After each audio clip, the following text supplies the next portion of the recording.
Okay, LS500 all-wheel drive. Paulo and Matt here. We look different because... we're doing a little bit of different style today with the video, so let us know down in the comments if you like this or some of our more previous stuff where we have each one doing behind the wheel individually, then exterior and interior together. Yeah, we're going to talk about the LS500. See, I'm doing it now too. LS500, not the LC. We did that already. It took me 2 takes. Yeah, let's talk exterior first. That's a good spot. Yes. So this is the 2021, so it's recently refreshed.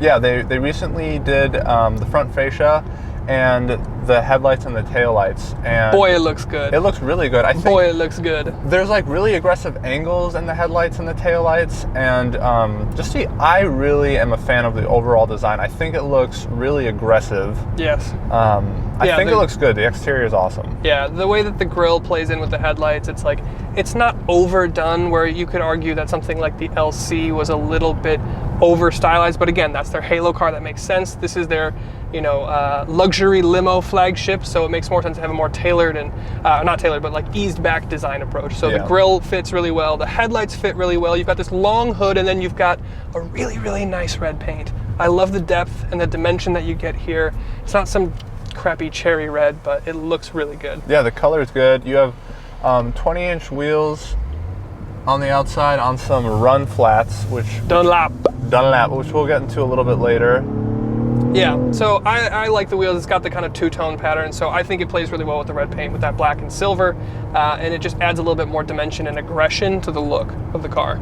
The thing that I do like about the profile, actually, is you have the long hood that you're normally used to seeing, but then you've got so much stuff going on in the back seat that you have maximized headroom, so the roofline doesn't actually come down right away like you would see in a normal sedan. It kind of almost expands longer and looks almost like a hatch. Obviously not really, but kind of.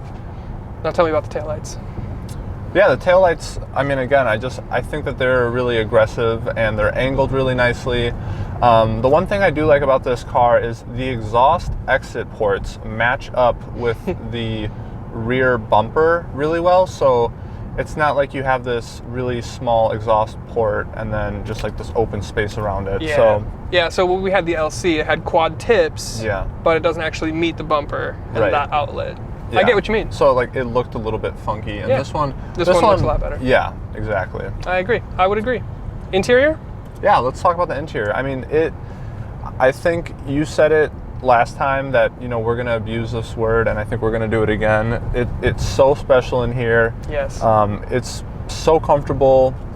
Everything is just over the top. It's just so Lexus in here. I know. Yeah, when you buy a Lexus, the first thing that you think of is luxury, and where's that most on display? On the interior. This is where your money goes to work for you, and we'll talk about price later, but like you step under the interior of this, and I mean, we showed our wives and girlfriends, and they're like, oh, okay, you've got another Lexus to test this week, and then they get in the interior and they're like, oh my God, this is incredible. Like, this is the height of luxury. Absolutely. The white white leather. Nice. It's very Miami in here. The Oreo combination that we have is it's just working really well. So good. It's so good. And we talk about abusing the word special, and it makes sense here because you get all the German cars that they're kind of sterile and kind of boring, but like with Lexus, like you have this like floating armrest almost, and then this like Japanese teak wood door car. It's freaking amazing. Yeah, it's real wood in here. It's so cool. And this isn't even the best one. They have a presidential trim that has crystal glass here by the door handles, and then it's got like,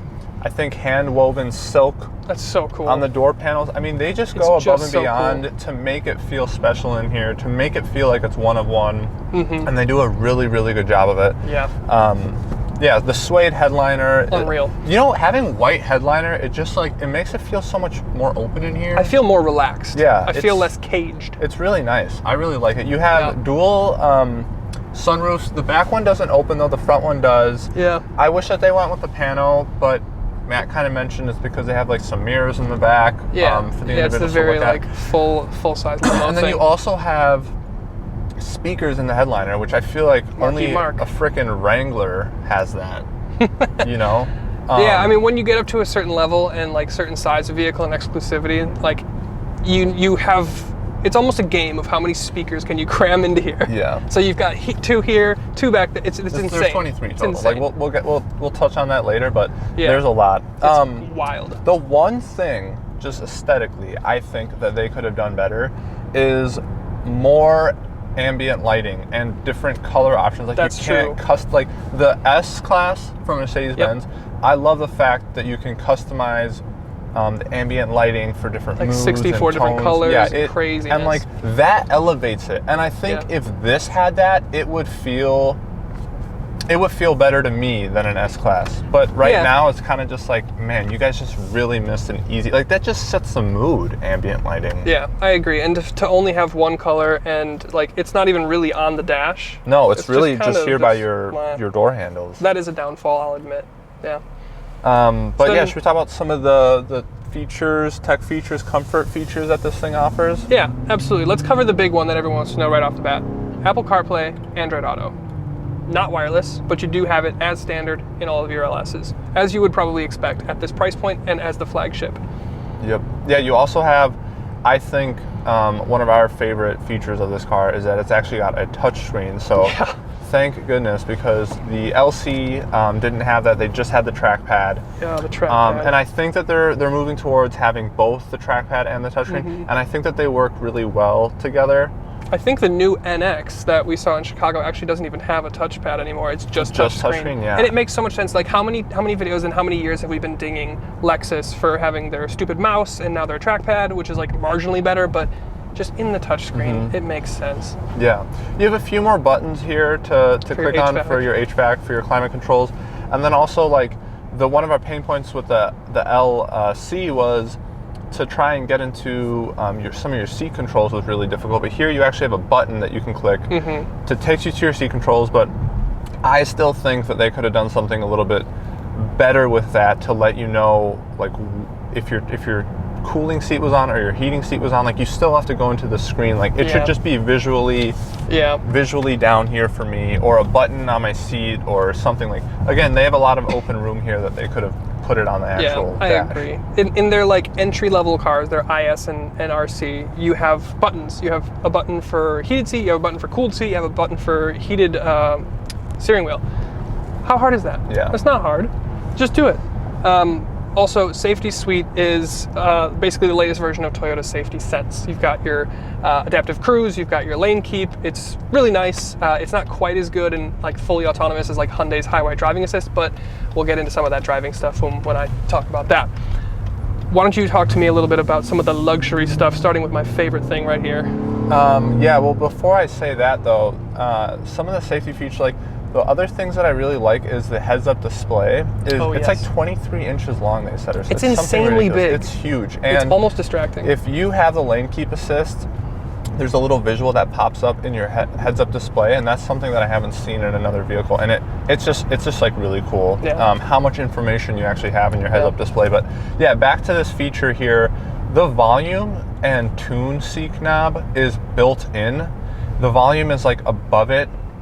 Like the second level is the volume, and then the bottom layer or level is to control like your tune. And instead of having to jump across the whole infotainment system, they're like both right there. And I think it works really well. Cool. I don't know why they don't implement this in more cars, because it is a feature that I'll walk away with that I really will remember. And the button just feels like heavy and it's weighted. Feels good. We talk about this a lot with other manufacturers. Like you get like BMW's gesture controls and crap like that. And it's like you're innovating for the sake of innovating, because it's not actually functionally better. Right. This is super cool. Better. It's so much better. Like how many times have you gone to do power or like volume, and then you have to reach all the way, like you said, all the way across to do the tune. Yep. It's like I don't really listen to the radio anymore, but it's really cool. But you can also you could change it. You can change the song, that's right, yeah. And but you, of course, have it on your steering wheel, too. The passenger would do that, though. But it's awesome. The controls to do the temperature are really cool, and I like how the way the buttons, or the temperature, actually, the numbers change. The way it scrolls is the scroll really is cool. Really cool. It's super cool. Yeah, I absolutely love it. So, yeah, another cool feature in here is you actually have 23-way adjust, or 28-way adjust for your seats up here. Yeah. And you also have the seats up front here they massage you, which is really cool. Yeah, so they heat, cool, and massage. Heat, cool, and massage. But I think that the best seat in the house, without a doubt, is the back right. And that's where I'm going to go. I'm going to let Matt talk about Some of the powertrain, some of the power dynamics. My lord. Lord Farquaad. 3. Pick number 3, my lord. Shrek is the only one that's the sequel was better than the original. Hot take. All of this Shreks were good. I don't know. They got to like number 4 and I was like not feeling it. Number 2 banged for Shrek though. Are you ready? Hold on. I just want to put the seat on. Bro, hurry up. God. Okay, I'm ready. All right, we're in full luxury mode now. We've got the passenger seat all the way up. We've got Paulo fully reclined, massage on. I've got my centrifugal massage on. We're gonna talk about power. So basically what you have under the hood here is it's got a really slow gearbox if you couldn't tell, but you've got a 3.4 liter twin turbo V6 making 416 horsepower and 442 pound-feet of torque. Those are pretty decent numbers. They're not huge numbers, but they're tied to a 10-speed gearbox. And the interesting thing here is, I know a lot of you subbing to the channel will want to hear this. This is the same exact powertrain that you'll get in the new Tundra as stock. But basically, I'm going to pitch it into a corner here in Sport Plus and see how it performs. Paulo, what do you think? We're in Sport Plus. I'm going to send it from a stop. It's just... Wheel spin. Like, it's just, there's like certain times it feels quick, but overall it does not feel, like 0 to 60 time is 4.6 seconds and it does not feel that quick at all. Yeah. So it's way too gradual. Yeah. The turbos kick on way, like, so late. This is my issue. So my issue with this isn't really the powertrain. I think there's a good amount of torque there. You do, like, the fun is there, it just takes a little bit of digging to get there, but I think a lot of that has to do with the transmission. Yeah, the 10-speed is tuned a little bit more aggressively, but it's still not quite there with something you would see in like a 7 Series. I feel like if you put your foot down, it doesn't go to the lowest gear possible for it to really give you what you want. No, yeah, so we're at a stoplight again. Again, we're interested in Sport Plus. There's no launch control on something like this, so basically you just rev it up, let go. There's the turbo. Yeah, they finally kick on, like after 5,000 RPMs. Yeah, I mean, it maxes out at like 10 pounds of boost, so it's not outrageously powerful, but it's okay. I love how they have a boost gauge. Yeah, like you have a boost gauge in this Plus. thing. It's amazing. It's amazing. I'm gonna flip it back into normal mode because there's a little something I want to talk about. Now, when we talk about the suspension, the dynamics, and the LS-ness of this car, this is still a Lexus. It is a luxury limo, and most of the people buying this have an AARP subscription, so this is how they're going to drive their car day to day. And it has the airlift, it's got it's supremely comfortable. It does shockingly well. And when we were complaining about the gearbox, I was complaining about it in Sport Plus mode. It doesn't shift down fast enough, the turbos don't spool fast enough, but when you're eased back into comfort mode or eco mode, the transmission doesn't exist. Like the shifts are just, they're just butter smooth. That's what it's kind of intended. This is how it's intended to be driven, right? 100%. The Sports Plus is just like a nice thing that they added. But like when you're driving this thing in comfort mode, like that's when it's in its prime. That's when it feels good. Yep. It's seamless. It's just so seamless. It's very good. The steering has a good heft to it, a good weight. It feels substantial, but without being, you know, like, I don't know, requiring too much effort, I guess. It's very good at being what it's designed to be, and that is a luxury limo sedan thing.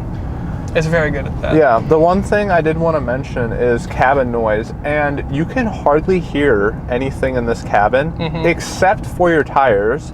Yes. And that is because they are run flats, and those are generally they're louder than regular tires, and you can't have a spare in this one, so that's why you have run flats. So I think if you risked it and got just some regular tires on here, took away the run flats, it would be so quiet in this cabin because, like I said, you can't hear other cars, you can't hear anything around you. It's literally just the tires.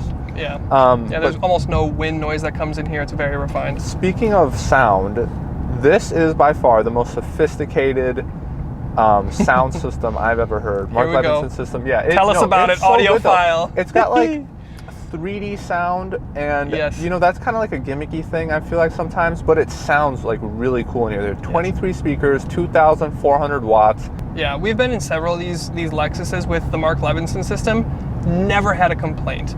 And it's kind of annoying because, like, well, I guess that's what differentiates your Lexus versus your Toyota, but since they're sister companies, your top TRD Pros and stuff get the JBL system, which is so middle of the road and dirty. That's okay. And then you get this Mark Levinson, it's very good.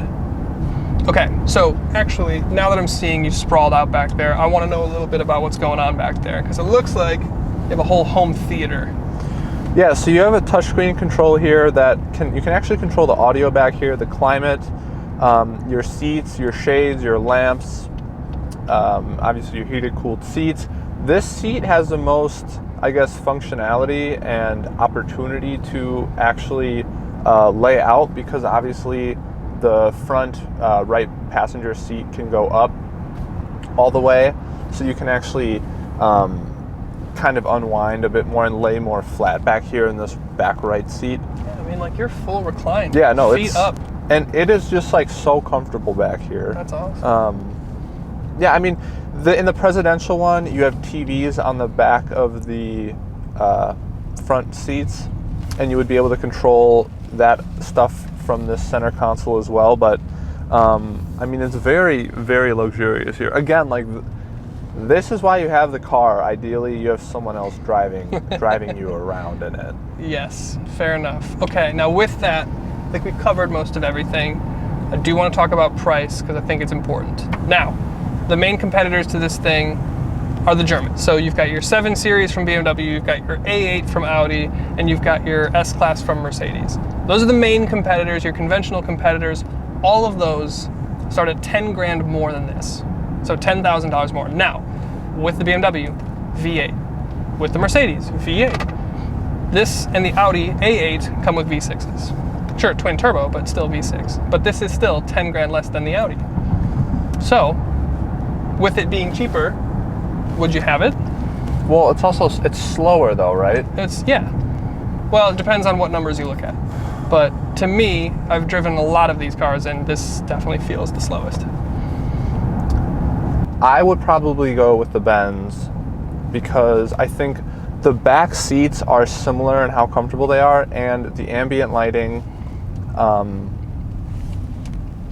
you know, better powertrain there, I think, as well. Mm-hmm. So I would probably go with the Benz. I know it's a bit more expensive. Yeah.